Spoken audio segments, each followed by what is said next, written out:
Let's get started. So, happy Thanksgiving week. Welcome back to another EMC Monday Mastermind call with Every Move Collective. We're talking today about luxury market and insights with our guest, Sandra Rathe.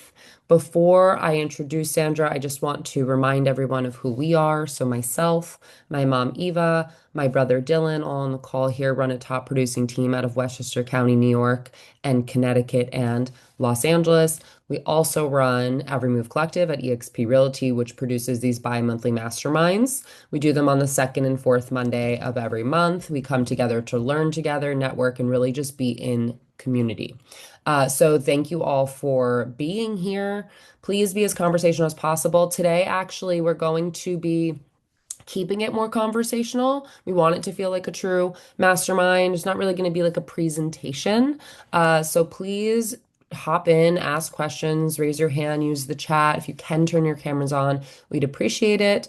But so without further ado, Sandra Rathe is a top Keller Williams South Florida real estate leader. She ranks in the top 0.5% of agents nationwide and has closed over nearly a billion in sales since 2009 with 135 million alone last year.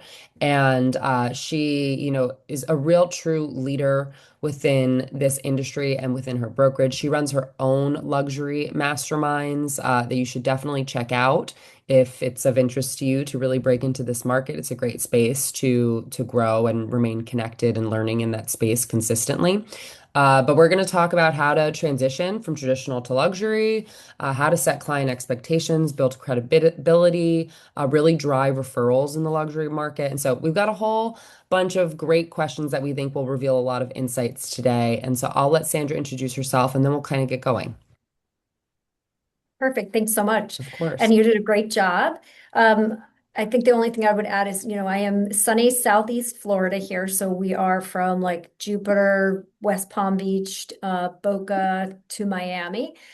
We love referrals. So we're always sending and receiving referrals as well as we do a lot of farming. So those are kind of the core of our business. Awesome. Mom, you want to kick it off with our Q1? Yes, I do. And I want to kind of just go broad here for a moment because I've known Sandra for a lot of years. I respect what she does in this business very much. So, and Sandra, when I first heard your story, it really stuck with me because you described your transition from, maybe I don't want to regular sales, a price point that was slightly lower than where you're at now. And you very purposefully took some steps to change that. So can you share a little bit of that story with us? Yeah, so we originally didn't really do any luxury at all. We would sell like one kind of luxury property a year, and we would have like a little party. Yay, we did $1 million sale, and it was really kind of exciting. But it was so out of the norm for the first probably 10 years. I've been in business for 16 years, and so the first 10. If we sold one a year, we were really excited about it. And so probably about 9, 10 years in, I was at a training and it was all about luxury. And I said, well, why not? Why not me? Like, why am I not doing this? And so from like that was a day that was kind of a turning point where I said, we're going to make this happen. Like I am going to be the face of luxury in the space that we're in. Excellent. I just want to look, I think your market is very similar to ours here in Westchester. And I don't know how it is in terms of different brokerages, et cetera. But for here, Keller, and some of the other brokerages are up against the Christie's or Sotheby's or those kinds of things. Was that a challenge when you started to make your transition, and how did you overcome that? I don't think so. And part of that might just be the way I look at things. I don't look at it like, oh, they're, in that space and I'm not. I really don't look at it that way. It's like I just keep working to get there. And I try not to look at, oh, they own the market and do I have a challenge against them? I don't. I just constantly try to learn from, well, what is working, whether it's a Keller Williams agent or, Sotheby's or whatever it is. I just want to keep learning from people and, what are they doing well that we can copy and duplicate and, maybe not do it exactly the same way, but do our twist to it. So I don't think that it's really about, sure, there's definitely going to be those people that are like, show me your numbers. What have you sold? And, even at the level that I'm at, we get calls from people that are maybe in that next price point from us. And it's a little bit of a battle to get there, but I would say that's the more the rarity than the norm. So you touched on a couple of things that I think are super important. Number one, outside of mindset, I'd like to, kind of talk about what's the first biggest change you made in order to get there. But I will comment on what you just said. I believe very strongly that this is all about you. It's all about the agent or the broker that you are. It's not about, the umbrella that's hanging over your head. But Sandra, what was the very first thing besides mindset that you did to shift from your normal sales to your sales now? Yeah, I think the most important thing was just take the marketing that you're doing in non-luxury area and move it to a luxury area. Like how simple is that? It literally works, the same information. Yeah, you have to change it a little bit, change the houses that you're putting on it. But we do a lot of farming. So we just picked up our farming from a non-luxury area and we just did it in a luxury area. Did it take off like the moment we did it? No, it took some time, but we could see signs that it was starting to work. We were getting phone calls, maybe not listings or come list me's, but we were getting calls, questions, people asking things. So you knew that it was working, but it was also during COVID where people were a little bit weird and everybody wanted to list with their friend because they didn't want to meet with other people. So I would say that was the most important thing is that we just shifted our marketing to a higher price point. Um, Before we move on to our next question, maybe I want to note and ask you to share a little bit about your newsletter because I know that's your one thing. Yeah. And many of us have newsletters, but I would really love for you to share about your newsletter. Yeah, sure. So when I first got into real estate, I did all the things. I was like, I am not going to fail at this. I had no family, no friends in South Florida. We had moved here for my husband's job. So I didn't have a sphere. I didn't have family. I didn't have anything. So, trying to figure out what would work in real estate. I did all the crazy things. I did open houses for other luxury agents. I did answering questions on Trulia. That was truly crazy. I advertised on Craigslist, other people's listings. I mean, I did all the things that you would never want to do. And I find, none of that was, I would get showings. I went to places with squatters. I mean, I did all of the crazy things. And then I said, you know what? In the corporate world before I got into real estate, I was a CPA, so I was very systematized, very scheduled. And I said, well, what could I do that would be similar to that would use my skill sets that were from my previous career? And I said, you know what? I can do a newsletter. That's something that I'm sending it out. It's a process. And it's creating inbound calls instead of me pounding the pavement, making these crazy phone calls, answering stupid questions on Trulia.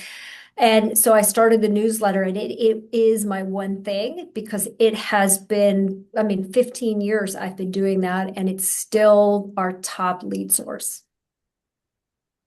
But you left something out. What did I leave How, out? how do you get the newsletter to people? Oh, you like that part of the story. That was I love fun. that part. Yeah. So when I first started, of course, I had no money, right? Because I hadn't sold any houses. So I would go to the office in the middle of the night because you can't print 2,000 newsletters during the day because all the agents would be screaming at you. I tried it once. It wasn't pretty. And they were all yelling at me because I'm hogging up the printer. So I would come in the middle of the night and print, and then I'd have to fold it. It was black and white. It was, basic, super basic. I would have to fold it and then fold it in half again. And then I would rollerblade it around the neighborhood and put it on the front doors. of 1,856 houses. I was in really good shape back then. Did you do it That's once a what I call month? determination. Once a month, every single month. And I never missed a month. In all of these years, I've only missed 1 month, and it was because Hurricane Irma shut down the presses. Hmm. Now that is discipline. I love it. That is So, discipline. Yes. yeah, amazing. So, how can agents quickly build credibility in this space if they have never closed a luxury price point deal? Yeah, so I think that it's luxury or and non-luxury, right? It's what do you have of experience that you can bring to the table? And that could be, go out and learn the area that you're working in, understand it. Like for me, we do farming. So it's learning every single thing about how many houses are in there, what are the floor plans. Like I created binders of all the floor plans of the neighborhoods that we farm. And I'm not saying everybody should farm because that may not be your one thing, but whatever your one thing is, you've got to figure out how do I get enough information that I can talk intelligently with people that I want to list their houses. So it could be if they're part of a country club, if it's a house in a country club, know everything about the country club, know who belongs there, who lives there, like who are the famous people that live there or the semi-famous people that live there. So it's being able to have an intelligent conversation with people even if you've never sold a house before, you know enough about the features of the home, what are the selling points? Why do people want to live in that neighborhood versus the neighborhood down the street? So it's really just talking intelligently. Yeah. I, Colby, just a quick question. How many people in the group are selling luxury now and just want to up their game? Anthony, okay. I know we dabble, we do some luxury, we do a lot of regular. But I was just curious because, like you said earlier, Sandra, it's like, why not? Why not? Yeah. Call. And so just to kind of qualify that, so I was one a year if I was lucky. Last year we sold 45 homes over $1 million, which in our where we are, that is luxury. Anything over 750 is luxury. So we went from like pretty much no sales to 45 a year. That's Wow. fabulous. We have a question from Nancy. Approximately how many pages is the newsletter that you Oh, create, and what sure. are some quick ideas of content you include? Sure. So the newsletter is actually one big piece of paper. And it's like this. It's like two pieces of paper together and then folded to it's four sides, basically, front, back, and then, a spread in the middle. And the content is very from me. It's from my heart. It's from my experiences. There's no recipes. There's no I don't do a lot of events like neighborhood events or things like that. It's more about real estate itself. So I'm talking about, and I do try to make it fun. We'll talk about permit issues that we've had. We'll talk about, and we try to always spin the story with something that we've done. So like, hey, we know that pipes in this neighborhood are a big problem. Do you need help with a vendor that can help with that? We just closed on 3 houses that all had this problem, and we were able to help them through it. So we're giving them information, and they have to call us to get that. Like we're not going to just give them the vendor in the newsletter. We do a raffle. We do get a lot of people will enter the raffle. If we tell them about vendors, different programs that we have, there's always calls to action. The cover is always a new listing in that neighborhood. So that kind of creates the one thing within the one thing. So the one thing is the newsletter, but then the one thing of the newsletter is that we have to have a new listing in that farm every single month to feature on the cover. Again, processes, systems, it gives us the motivation of we got to go get a new listing and well, what are we doing? So it's creating its own system. Yeah. And then, of course, we put like the closed sales for the neighborhood inside. And then on the back, we put all of our sales, what we've sold, what we have listed, and we try to keep it as local as possible. And then inside, the articles are going to change every month, but we always have a section about raving fans, like people that wrote reviews about us. I'll put articles about me speaking like I spoke on a mega camp in front of, whatever, 7,000 people. And I'll put that, but I'll be vulnerable. Like, wish me luck, that I don't say anything stupid. Like I'm human. I'll tell them about that. We bought a property in Colorado and we rent it out. I do articles about that. Hey, you too could do this. Call me if you want to learn how to do it. So it's like, and I talk about my kids. I'll put pictures of my kids when they graduated from college. Congratulations to all of the neighbors with kids that graduated. My son just graduated. It's personal, so people feel like they get to know me through reading it. That was a Love lot. that. I'm sorry. That was a lot. No, it's really helpful. In the while you we did get a comment in the chat, and what matter of time did it take you to go from 0 to 45 sales in the price point, that new price point? It was probably within 2 years, we went from literally almost nothing to 45. Okay. Amazing. Anthony? Hey, Sandra, Anthony from New York. What particular services do you or do you find yourself or have you found yourself providing luxury clients that typically would not be offered to, middle of the road meat and potatoes type listings? Hmm. What do they Great look question. for? Yeah, I think that they're looking for us to really manage a lot more of it than a non-luxury listing. They really need us to be the coordinator of things because they're busy. They're off doing, their charity boards or, being a CEO of this or that. So we really take a much more active role in everything from preparing the house, staging the house, all of those kind of things. So Is it always your listing on your and your team's listing on the cover of your own newsletter? Great question, and it should be.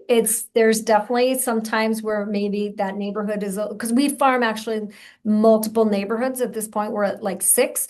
And so sometimes, they ebb and flow. And if there's not a listing, the agent, because now there's different agents on my team kind of responsible for it. They should be looking 2 weeks before it's going to go to print. Like, do I have anything? If I don't have anything, I better get on the phones. I better start calling because we have a database full of people from that neighborhood. So you start calling people, hey, I've got the cover available. You know anybody who wants that great exposure? So it kind of forces them to do a little bit more legwork. However, every now and again, we get to a point where there isn't anything. And then they either have to go find something like another agent that, maybe they don't do a lot of marketing themselves. They'd like they'll let us put it on the cover or maybe a flat fee. And that's a great way to try to like you're dating them to try to get them to switch to you. So we've done that before. And then worst case scenario is we have to do one from a neighboring community that looks similar to our community. So it'd be like a similar price point, similar style home. And we just won't say that it's in the neighborhood. We won't say where it is either. Sandra, Thanks for your questions, Dee Dee. thanks. We actually have a question from Michael, although I kind of want to hear him say it out loud. Michael, we want to see you. Hey, everybody. Hi, Hi. Michael. Oh. My question was in regards to, so I just took my first $1 million listing, and Congratulations. thank you. Congrats. And it was a $1.2 million listing. And I mean, by the grace of God, I got it under contract within 5 days with multiple offers. Wow. And so we'll be closing next month. But I have another listing that's coming up here pretty soon, and it looks like it's going to need some staging. And it's also on a little over 8 acres. It's Oh, wow. waterfront, yeah, waterfront on 8 acres, but it's 2,100 square foot home, 3 bedrooms, 2.5, bathrooms. And next door is residential and commercial, right? So there's a business and the house on it. So it's zoned in that way. Long and short of it is, I know that we're going to need an appraisal, and I know it's going to need some staging. So I'd like to do a pre-listing appraisal, which, I know that's always a suggestion. And then I always have a stager come in and do a staging consultation. My question to you, though, is when you have properties, especially in the luxury market, because I just joined EXP Luxury 2 weeks ago. And so I'm wanting to get some best practices on that. But do you typically pay for staging as well as the pre-listing appraisal for your client once they've signed your listing agreement? So we pay for a staging consultation, which is like $400, Yeah. and they will go in and use basically what the client has and rearrange things and give them a whole written list of things. But the actual staging in terms of if they're going to bring furniture in, we don't pay for that. Okay. We Good do to have know. some programs where they can pay at closing, because that's a lot of people's complaint is I don't want to pay for it up front, even though they're luxury and they should have the money. They just don't want to put the money out there. And that's probably why they own luxury property, because they're very astute Yeah. financially.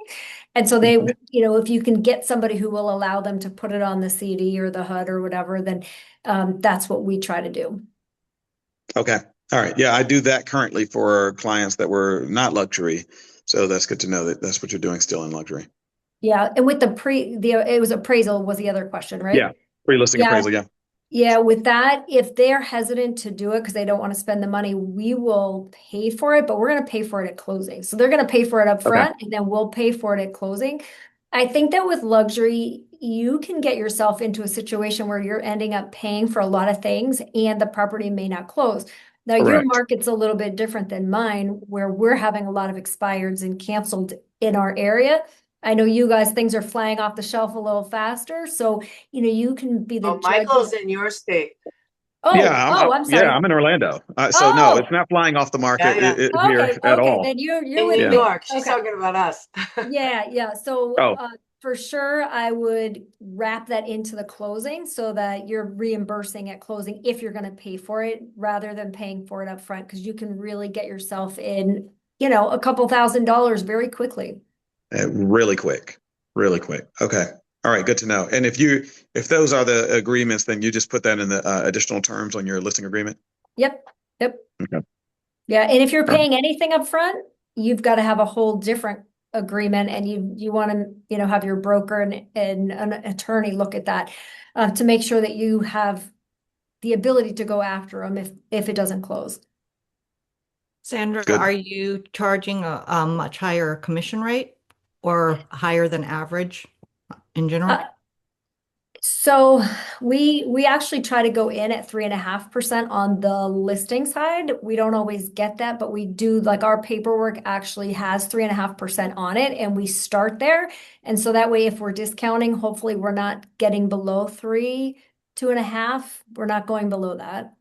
So that can kind of help to cushion for some of those fees that you're paying for. Sure. Also, you'd mentioned flat fee. What do you Well, generally use for I want to flat just fee? jump in here for a Luxury. moment because I think commissions are really not a specific thing that we want to be chatting about as far as numbers go. But I will say, I'll add, when I know that I'm going to need to provide more services, I consider that in my proposal of what I'm going to charge for my services. So I think you should, and I think that's what Sandra's saying too, is, when you're considering certain services, you know what that's worth to you. It might not be the same as the next agent. Absolutely. Yeah. So I just want to jump in here for a moment and ask you, this is a question that comes up a lot on luxury panels and luxury conversations. And it's basically, how do, luxury people, your luxury client, how do they think, or how are they different from, maybe your more run-of-the-mill average price client? I would say that generally speaking, most of them are going to be much more analytical. They are going to want data behind what you're saying. So Like we use trend graphics a lot. I don't know, you guys probably have different MLS services where data is king. Like it's not just about our opinion. They want to see like the actual data behind things. So we have to be an expert in one, explaining the data, and two, where do we find it? And what is the most powerful data that will support what we're trying to explain to the client? And is that something that was hard to ease into for you? I know everybody's fear is they're going to be talking to somebody that has like three heads and is going to scare them out of the house, if you're afraid of it. Was Yeah. that something you were worried about? What was your biggest concern making the transition, if you had any? Yeah, so for me, no, it's not hard for me because I came from a financial background as an accountant before. Now for you guys that may not be an accountant or, an engineer, not a numbers person, there's always somebody in your office that can help you through that. Like I know, when I first started in real estate and I had no idea what I was doing, there was always mentors and people that were happy to help. So, preparing for that listing appointment, like I would just say, over prepare. Have like so much stuff that you're not going to use half of it, but you have it in case you need it when you go on the appointment. So I think over preparing and really understanding, like we just went on an appointment and I didn't go on it myself, but one of my agents went on an appointment in a horse area that they hadn't been there before. So, we spent a lot of time, like I used to ride horses growing up. And so I just spent a lot of time explaining to her, like, what are the important things about a horse property? And, why does it matter if it's wet or not wet?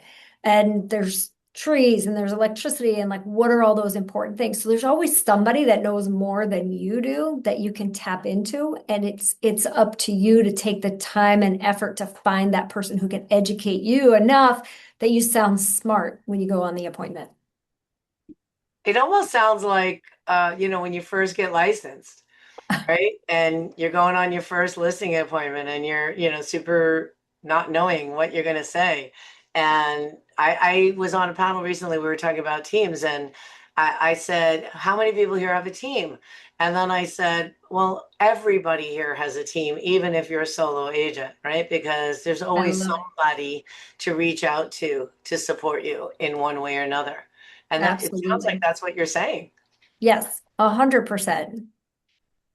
So So we've got some questions stacking up. Uh, I did want to call on Anthony because you had your hand raised and see if you still wanted to ask whatever question Yeah, you had. Oh, my yeah. So I question. put it in the Anthony chat, Cruz? but No, I'll no, just, not you, Anthony Labella. oh, Sorry. We'll get to you after. Anthony sorry. Chevalier first. Oh, I didn't know. So my question is, what type of marketing is required for luxury, and do you allocate a budget for that? Yeah, great question. So I do not specifically have a budget for marketing. Luxury people definitely are expecting more. They want to see that you are earning your keep. I think we all know that marketing a property, magazine ads generally don't sell a house. A lot of the marketing that we do is really just to make the client happy, because it just, how many people are looking in that one magazine for a house, but they want to see it. They expect it and they expect it to look nice. So we've found a few avenues that are, they look really nice, but they're not super expensive. And that's really the angle that we've gone. And then digitally, we're doing stuff online, feeding the Wall Street Journal. That's a big one for us because of the traffic that we get, like from New York, New Jersey, California coming here. So that's worthwhile for us to do. And I don't know what the cost is, but it's reasonable. So print magazines is going to be pricey, but people want to see it. Even though we know it doesn't generally sell houses, we still have to do it. And then our newsletters, we're always promoting it in our newsletters. And again, we do sell some from the newsletters, but it's really the newsletters more to attract people to us. But people do like to see it. They love to see that you're spending money on them, that you're featuring them.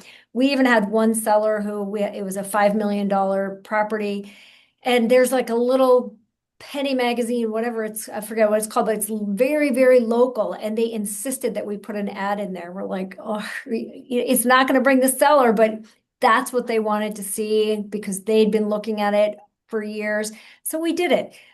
It's not something that we would choose to do, but because the seller wanted it, we did it. Okay, now Anthony, you're up. A lot of Me? Anthony's in here. And there's a lot of You Anthony's. both. Yeah. So in the luxury segment, how do you comp out properties that are unique and not necessarily like part of like a new build community where there are a bunch of models that are all the same? When you have like large lots and very unique homes, how do you comp those out when sellers are looking for evaluation? Yep, and that is really challenging. Luckily where we are, we have a lot of cookie cutter homes. We have a lot of communities that are very similar, so it's very easy. And then we have some, like we have one right now in a neighborhood where there's some brand new construction, and then there's this house that was built in the 80s, and it hasn't been updated or anything. And I think there's a lot of art that goes into that. There's a lot of, unfortunately, your gut feeling that goes behind it. That's where I think your expertise really comes into play because the numbers don't number, right? There's just not enough data out there. And we've even had appraisers come in and say, you know what, there's just nothing to use here. So I think it's really educating them as much as possible and giving them the options of what is out there and explaining to them they often will compare their 80s house to a new build and think it should be the same. And unfortunately, it's up to us to educate them. And sometimes they think the 80s house is way better than the house now because that's the style that they prefer. And so it's us really having those hard conversations and doing it in such a diplomatic way that we don't offend them. And that's hard. That takes skill. Yes. I love that question and that answer. Thank you, Sandra, for sharing that. Do we have another one lined up, Cole, or should I? So, Sharon, I just wanted to ask you if what Sandra shared about marketing answered your question, or if you were hoping to understand a little bit more specifically about the marketing plan that she uses in luxury. Hey, hi Colby, hi everyone. Hi Sandra. Yes, Huh? I would kind of add, you had mentioned there, sorry I missed the first few minutes, but that the major change you made was switching your marketing plan. When you switched your marketing plan, was it like geographically where you were sending your newsletter to? It was you focused on you changed areas completely. Was that how you changed this? We did. Um, We kept the old areas and we just added new higher price point areas. And a few other things. We get a lot of referrals from across the country, so it's also what are people seeing that we're doing. So it's really also putting it out there, like social media, like we're putting it out there, the price points, making sure that it's very clear that we are actively selling in these price points. And even in the farm areas that are that are not luxury, we're still advertising in those areas that we're selling in these luxury areas. And why do you think that is?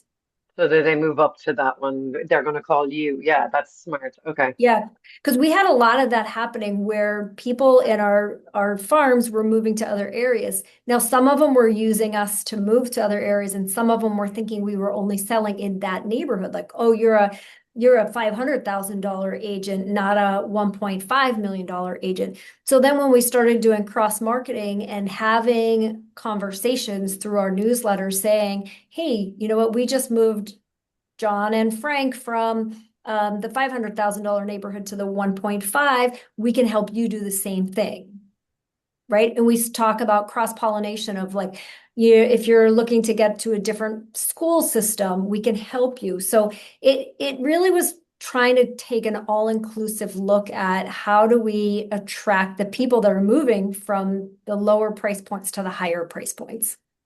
Very good. And sorry, really quickly. So are you still printing all of those or is it all email now?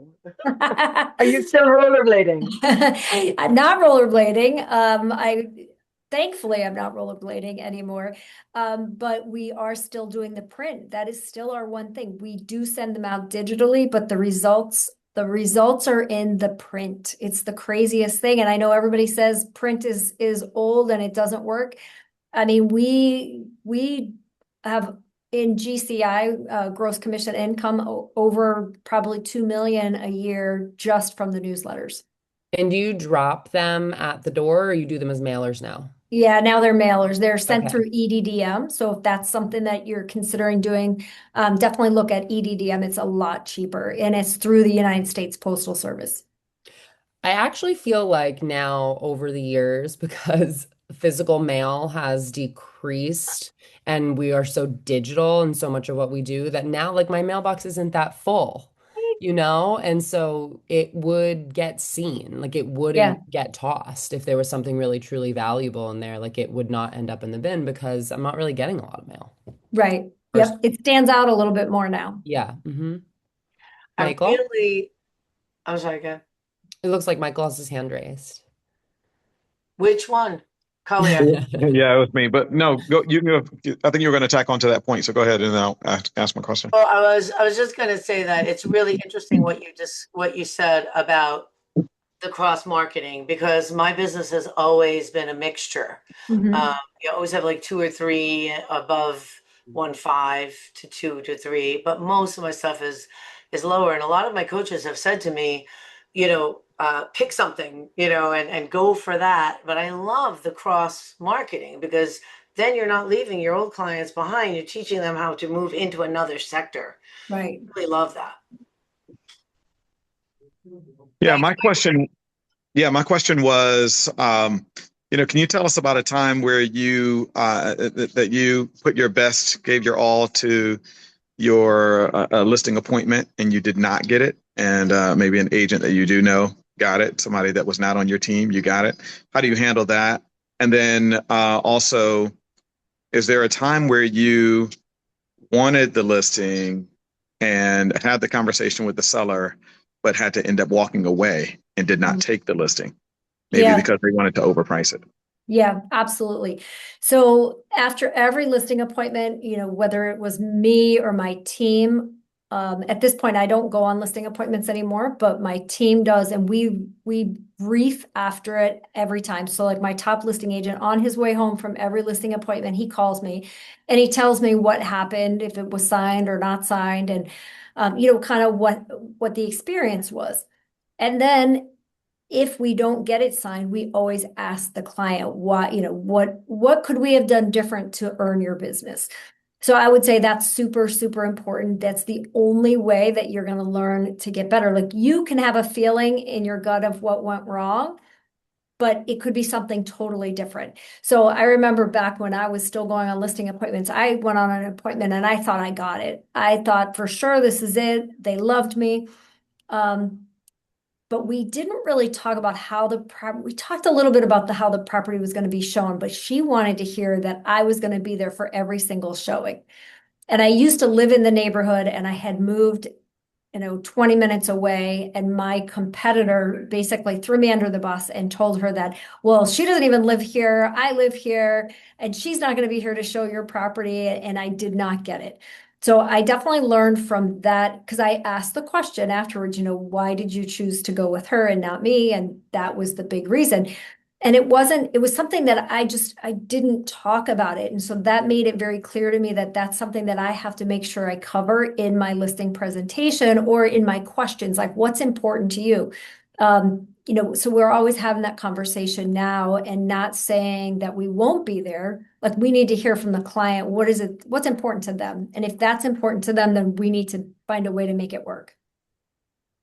So that's definitely something we learned. And then not too long ago, we actually had a listing appointment that the house was kind of gross. The guy wanted to overprice it, and he was kind of just not a nice guy. So you add all those things together and you're like, and we're in a market where things are not flying off the shelves, where we're having to, like, we're in a partnership with these people now for maybe 6 months and it still doesn't sell.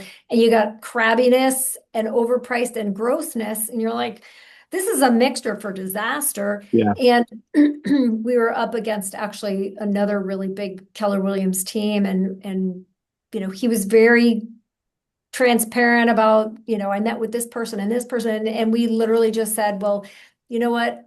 It was really nice meeting you, but we don't think we're the best person for this job, and we think you should go ahead and list with them. And so that's what they did, and they didn't sell it. Which made me feel really good because it just expired 6 months later. And, so yeah, we Yeah. walk away if it's too crazy. I think that there's a point, we're scrappy. Like, we are scrappy. We will do almost anything and everything. We will clean up dead birds. We will clean up dead fish, whatever it takes, we'll do it. But if you give us that combination of insanity where we feel like this is going to be torture and we're not going to get it sold, like, life is too short. We have got to the point where we have enough business that we don't need to torture ourselves with that.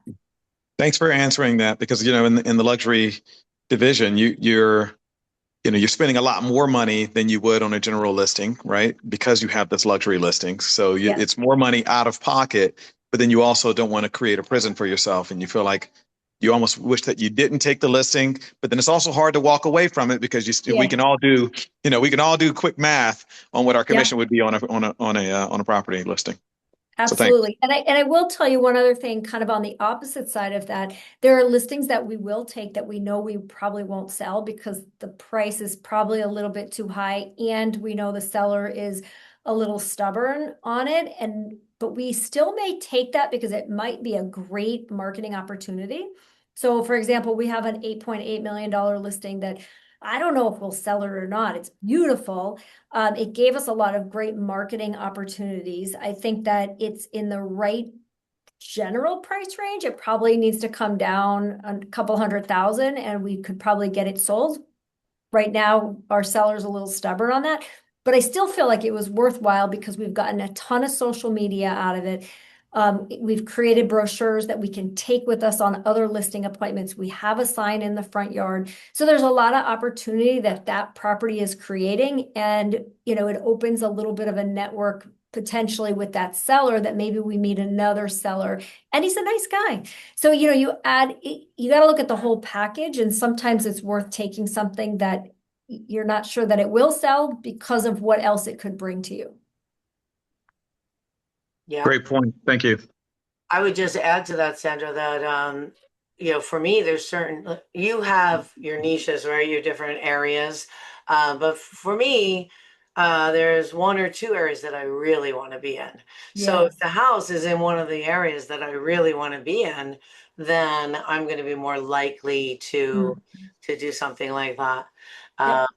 And then, to the point about walking away or not wanting to walk away, we had an experience this year. I normally sell everything that I list. My team sells everything that we list. And this year we had one that we did not sell, and it was 3 million plus. And we did put it on too high. We did get a small reduction. And it's actually now in contract with somebody else at about 500,000 less than our reduced price. So, but at that point, I had to let it go in my brain, because it was like living rent free in my brain about this listing that I took over price and I couldn't get it done. So, if you are in a position where you're like, you know what, this isn't right, this doesn't feel right, let it go. Yeah, we've had to do that with the market that we're in, and sellers just being, they're still in the COVID days for us, where they still think that we're going to get $100,000 more than the last one. And, sometimes you get into these and you don't know, like, you think that they're more motivated, and then you get into it and maybe the job that they were going to get falls through, and now their motivation is gone. And we've had situations where we've had to say, you know what? Let's just take it off. And then when life changes again, we'll reactivate. So we've had some of that recently where we never, ever had to do that in the past. but your sanity is worth it because the amount of effort that you're putting, because even if it's not moving, like we're still doing marketing reports, we're still doing open houses, we're still doing all these things that are taking up, like you said, rent space in your head that you could be spending that on some, Yeah. 2 or 3 other productive properties. So sometimes it's best, and we'll approach them and say, hey, you know what, at this price, I don't think it's going to sell. What about renting it? And so we've done that too, where we've transitioned from a sale to a rental, and now we still have a happy client. They didn't get the sale, but they got a good renter, and then hopefully we'll be doing it again next year or the year after. So we've had to, be a little strategic in that. How do we get a happy client in the end? Sure, we didn't get the sale, but we kept the relationship, and that's the most important thing. That is super important. Can I shift When, gears, Colby? Just one question about your photography. Do you spend the same amount of money on your photography as you do with, your regular listings, excluding the fact that maybe they're taking a little bit more pictures, so maybe it's a little bit more, but in terms of like the photographer, is it the same one? Yeah, so that's been an interesting one. We have a photographer that's been with us. Like we kind of groomed him from he was not a photographer to now he does our multi-million-dollar homes, and he does a great job. It's been a little bit of a process, and it's been fun watching him grow from literally not knowing what angles to do to who he is today. We have definitely grown in terms of what we're doing. We don't do the Matterport. I don't find the value in that. I don't think enough people use it. It's kind of weird to me. I don't know if that's something that you guys use, but we don't. You don't We use, always include a floor plan. And our guy has kind of grown with us, which is so fun. Like he didn't do floor plans when we first started. Now he also does, we always do drone photography, even on smaller properties, unless it's like we have. highlighting how small the property is. Yeah, if it's like a really bad exterior, then we're not gonna, or like there's a lot of roof tiles that don't match, then we might not do that. We might not know until after we paid for it, but um for the most part, I'm like a big stickler on photography has to be professional, even if it's a rental, even if the amount that we're spending on the photography eats up most of our income of the rental, because that $1 million, $2 million, $4 million seller, they're going to see that one ugly rental that you have and be like, oh, I'm not going with you because your photography is terrible. And it's hard. It's a hard thing for a lot of the agents on the team to swallow that, because they're like, it's just a rental. I don't want to spend the money. But it's the image that we're putting out there. We have some properties that are investor properties, I'll say it that way, and they're kind of gross, like even just the way people are living in them. So, we're doing a lot of staging, a lot of virtual enhancements, things like that. I mean, not enhancing the structure, but removing excess stuff. So for us, photography is super important. It doesn't have to cost a fortune. You can do a lot of it yourself with ChatGPT. You can do twilight pictures, things like that. With the bigger houses, we are doing lifestyle videos. I think that's important. People want to see that. I don't know that it really sells the property that much as it's something that the seller wants to see. It's interesting. You do get eyes on the property. I think it sets you apart as an expert in luxury. So yes, when you get into those higher price points, I think you have to do more with video. yeah. Thank you. Someone from my Chamber of Commerce just asked me this question the other day, and I think that this applies to both luxury and non-luxury. I mean, you've mentioned a couple times now, like a lot of these marketing tactics don't necessarily sell the home, right?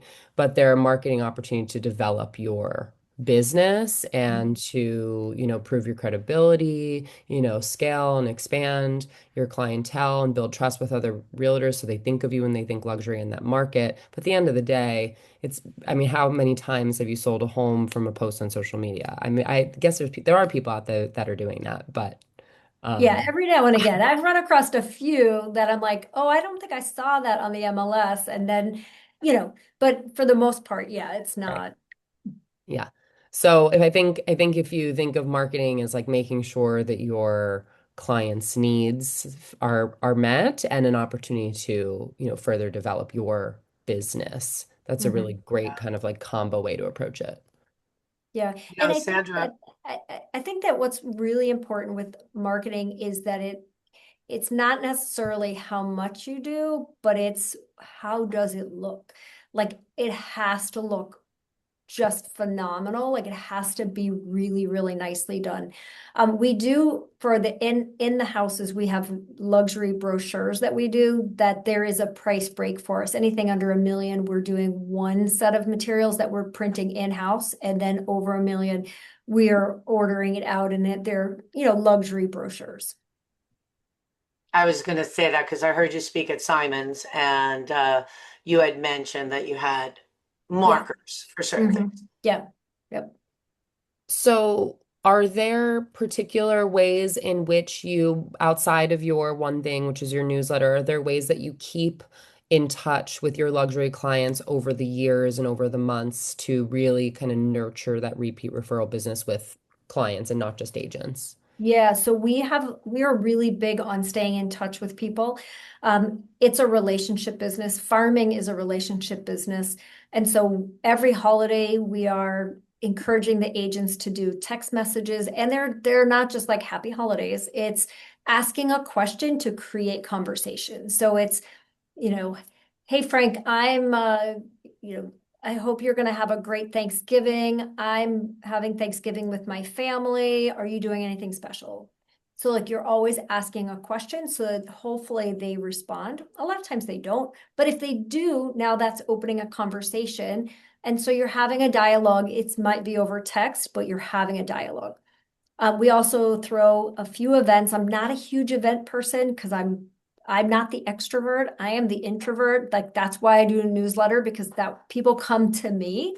But we do events a couple times a year to have a reason to call our past clients and stay in touch with them. And we don't do really fancy things. We do a movie. We did a farm experience. We've done a fall festival.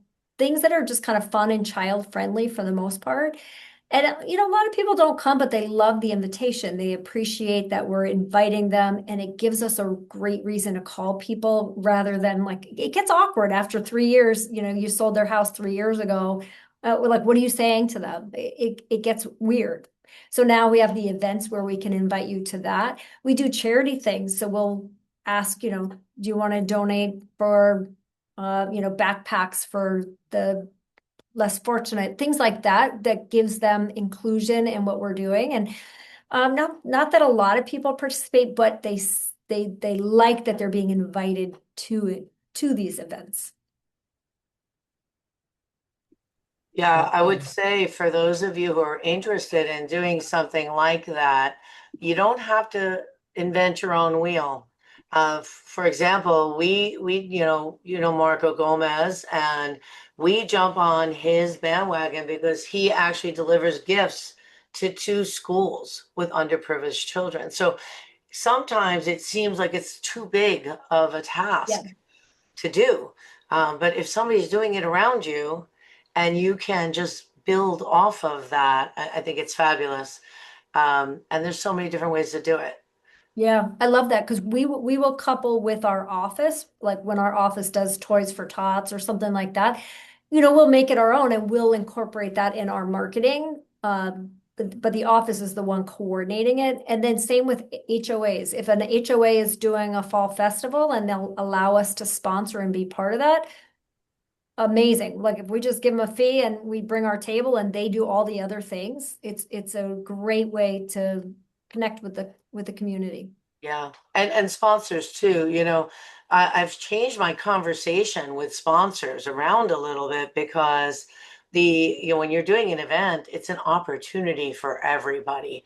And like the types of events that we're looking to do, we wouldn't be able to afford it on our own, and neither would the vendor. They don't Right. want to do it on their own either. So when you're putting something together, there's a huge value in that.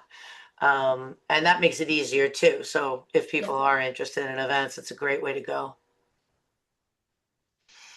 So, I know, well, I don't even know what time we are at. Yeah, we're nearing the top of the hour, and it's getting about to be time to wrap up. We probably have time for one or two more questions if anyone has anything, a burning question.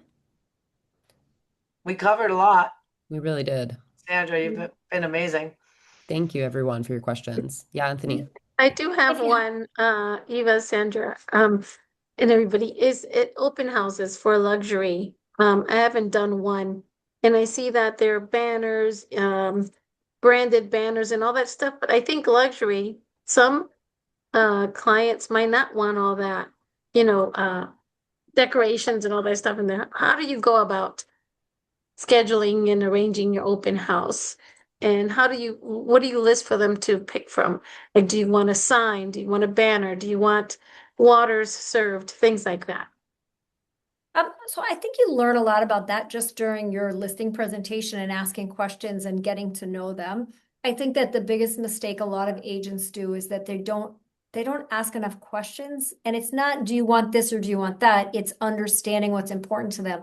If you have somebody who's in the marketing business, they're going to expect you to be doing a lot of marketing. They're going to expect that the house is going to be nice and you're going to have, maybe like a nice charcuterie board and, an experience. I think that in luxury, we have to always be thinking about the experience, not just about the open house. Like, what is the feeling that people are going to get when they come through the house?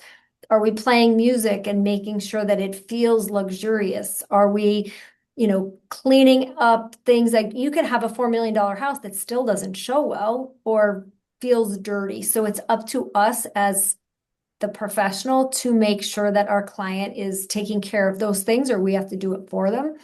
And I think with the open houses, you have to read them a little bit, but you can also sell them on, this is how I want to do it so that it creates this incredible experience. And if they seem hesitant, I think it's just talking them through it. Like, how would you feel when you come to a house and you have this experience versus this? Which would you prefer? Yeah, I absolutely. love you. that. And you can really think outside the box too. I live in Southern California, Santa Monica, Venice area. Like all of the half of the wealthiest people here like love to surf. I went to an open house once. They did a surf premiere tied into the open house. It was very cool and unique to that Yeah.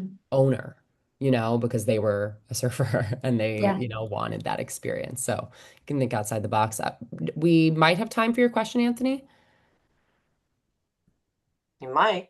Just wanted to say if we could do another one on how you scaled from being solo and not knowing anyone to the production numbers that Aunt Colby and Eva put on your invite, and how I'd be you happy manage that. to. That's a building a team conversation, and that's Yeah. probably a great one. Yep. Round Thank you two, so much, everyone. Sandra. Thank you, everyone, for your questions, for showing up on Thanksgiving week when life is busy and pulling us in a million directions. We appreciate you being here, Sandra, especially you. You've really brought a lot of value. And so we are grateful. And I'm going to drop right now the link to our next call in the chat. It's going to be an end of year like business reset mindset and business planning clinic on Zoom for an hour on December 8th with national coach Casey Council Jiha. So we hope that you join us and have a really great holiday. We'll be back for 2 more sessions in December before the new year hits. And so we hope to see you there. Thank you, everybody. Thank you. Thank you. Thank you, Have a happy Sandra. Thanksgiving, Bye, everyone. everybody. Happy Happy Thanksgiving, everyone. Thanksgiving. Thank you. Hey, Peter, I owe you a Thanksgiving. call. I know. Bye, guys.